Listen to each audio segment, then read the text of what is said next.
ਹੁਣ ਜਾਇਆ ਕਿ 5-7 दिन ठहर के है ना 10-15 दिन ठहर के आहो 8 दिनां ਦੇ ਅੱਖਾਂ ਖੁੱਲਣਗੀਆਂ ਫਿਰ ਤੁਰਨ ਲੱਗ ਪੈਣਗੇ ਪੈਗੀ ਤੇ ਨਾ ਨਹੀਂ ਉਹ ਕੁੱਤੀ ਵੀ ਸਹੀ ਰੱਖੀ ਵਾਲੀ ਆ ਡੀਲ ਇਹ ਇੱਕ ਆਡਾ ਹੋ ਗਈ ਹੈ ਡੱਬਿਆਂ ਦਾ ਤੇ ਇੱਕ ਪੈਕ ਉਹਦਾ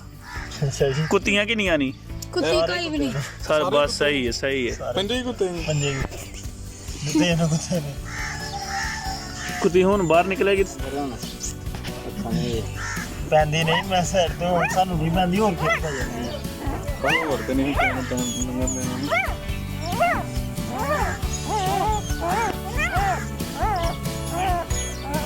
ਨਹੀਂ ਅੱਖਾਂ ਉਹਨਾਂ ਨੂੰ ਕਹਿੰਦੇ ਵੀਰ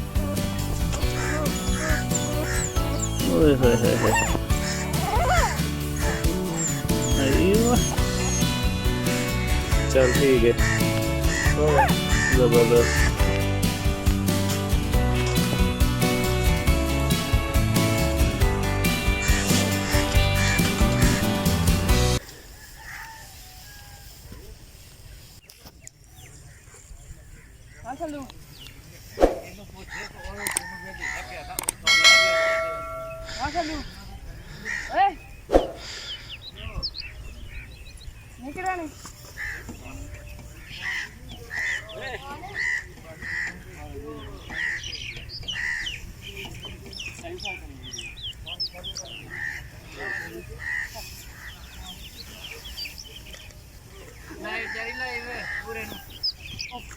ਛੋਟੇ ਤੋਂ ਬੜੇ ਚਲਾਉਂਦਾ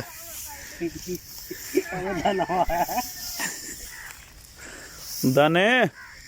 ਧਿਆਨ ਨਾਲ ਬੜੇ ਉੱਪਰ ਹੀ ਹੋ ਗਈ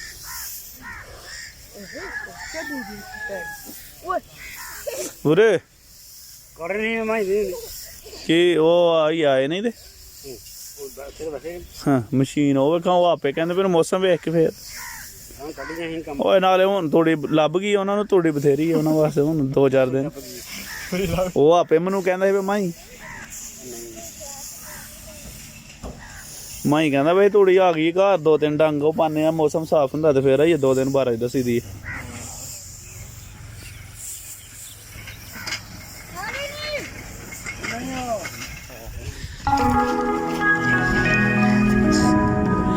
ਦੇਸੀ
ਉਹਨੂੰ ਲਿਹਾਜ਼ ਲੈਂਦੇ ਜੇ ਭਰਨੇ ਕਿਹੜੇ ਲਿਆਂਦਾ ਭਲਾ ਜੇ ਤੇ ਚੰਗੀ ਚਰਨੀ ਕੋ ਲਿਆਏਗਾ ਤਾਂ ਠੀਕ ਹੈ ਇਹਦੇ ਚ ਰੁੜਦੀ ਜਾਣੀ ਹੈ ਚੁੱਕ ਕੇ ਵੀ ਮੈਂ ਨਹੀਂ ਵੀ ਤੇ ਚੀਜ਼ ਰੱਖ ਕੇ ਵੀ